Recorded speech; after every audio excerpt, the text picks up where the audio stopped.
Dr. Willerson, I think all of us know, he is, as a Texan, I'm going to say the most prominent cardiologist probably of our time. I'm Texas native, undergraduate degree here in Austin, where he was a swimmer, and medical school at Baylor College of Medicine, postgraduate work at Brigham and Women's. He has been instrumental in the success of Southwestern Medical School, subsequently UT Medical School in Houston, and finally, in all of his capacities, continues to work an unbelievable schedule as president of the Texas Heart Institute.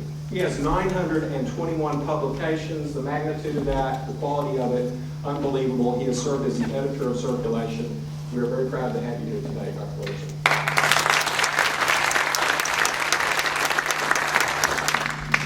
It's a wonderful privilege to be here.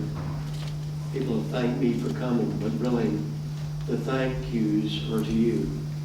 And this society is trying so hard to convince Texans that stem cell research is important and in fact critical to future health of Texans.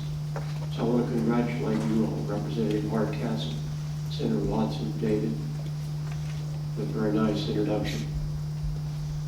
Let me give you two perspectives. One, every human walking the planet is a stem cell product. We're a product of two cells, our father's sperm and our mother's egg. And those two cells came together. It generated billions of stem cells in a sac called a blastocyst, with the cells ordained to be your and my heart, kidney, brain, soul, appearance, intellect, everything about us. So when someone says they don't believe in stem cells, they don't understand their own development. We're walking stem cell products. The second perspective would be this. Every one of us, those of you who are younger than me have larger numbers, but every one of us has a circulating system of stem cells right now in your body, coursing through your bloodstream, looking for sites of injury where these cells could repair that injury. So if you have a heart attack or you have a stroke or you have injury to the kidney, those cells are going there to help repair. It's even more than that though, because there's also a resident population of stem cells in every organ of your body. The heart, the brain, the kidney, the lungs, and so on. Designed to be activated when the organ is injured and to repair. This is a second system created by our Maker. Now stop and think about those two things for just a minute. We're all stem cell products. It would be evident to you if we could come to know the signals that from the union of the two cells that created us generated billions of stem cells that then were told were directed to be your brain and your heart and so on. If we understand those signals, we can regenerate every organ in the body. And we will understand those signals, and I'll come back to that in a minute. But I expect every organ in the human body to be regenerated in its entirety by stem cells, possibly your own stem cells. And secondly, this circulating system of repair. Well, if we have those things, why do we have to do anything? Why can't we just rely on it? This elegant, beautiful system created by our Maker. Well, the fact of the matter is it doesn't work. We've got elegant systems of resident stem cells and circulating stem cells, but it doesn't really help a lot when somebody has a heart attack or a stroke. There are exceptions. I see as a heart doctor occasional patients who have a big heart attack and in the subsequent days improve remarkably without any specific therapy. It's rare, but it happens. I'm certain that's the activation of the stem cells and the recruitment of stem cells that just happen to come in time and in adequate numbers to repair. The same thing occurs in some patients with strokes. Again, not real common, but it happens.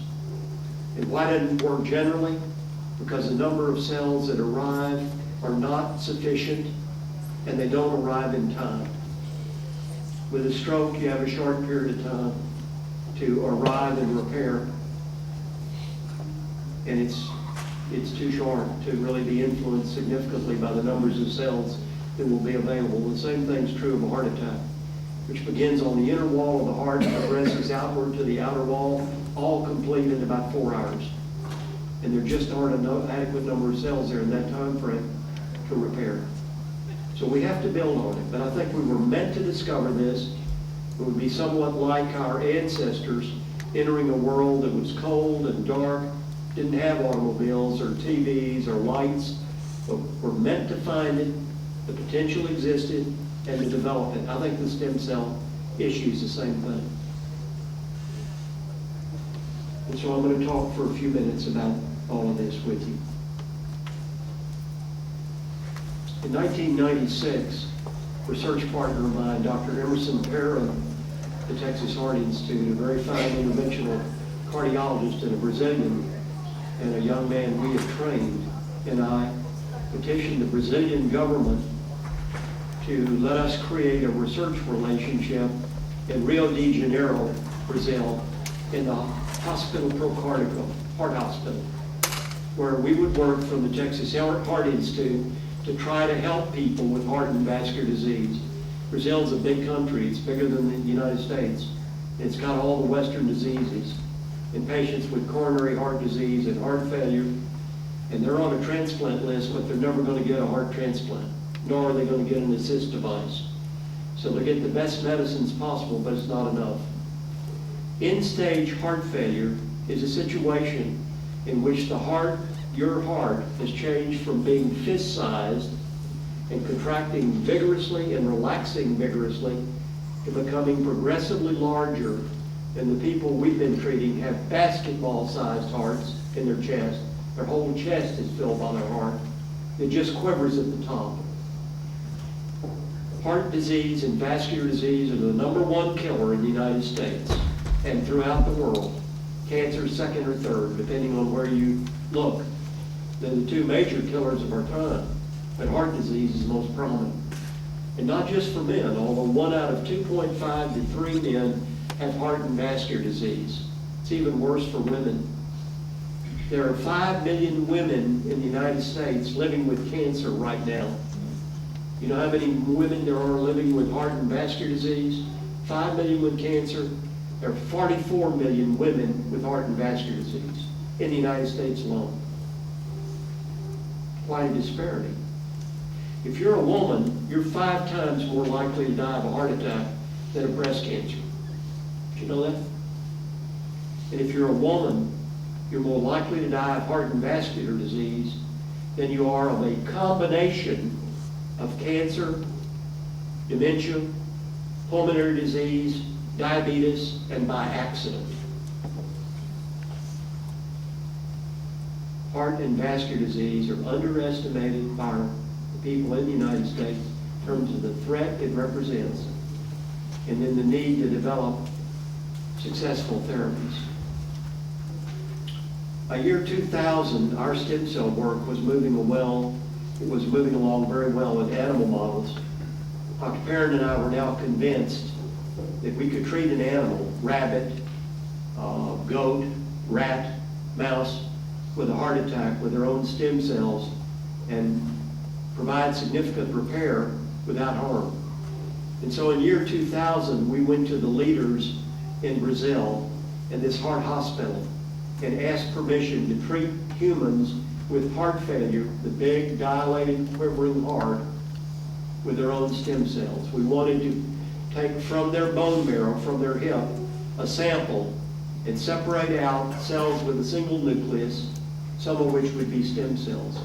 And we wanted to re-inject them in their hearts with a catheter that I'll show you, amplifying the number of stem cells in patients who needed it the most, severe heart failure, some 70% of whom would be dead 3 years later, and all of whom couldn't walk from here to the wall without getting very short of breath, and most of whom could not put their head down flat to sleep because they can't breathe.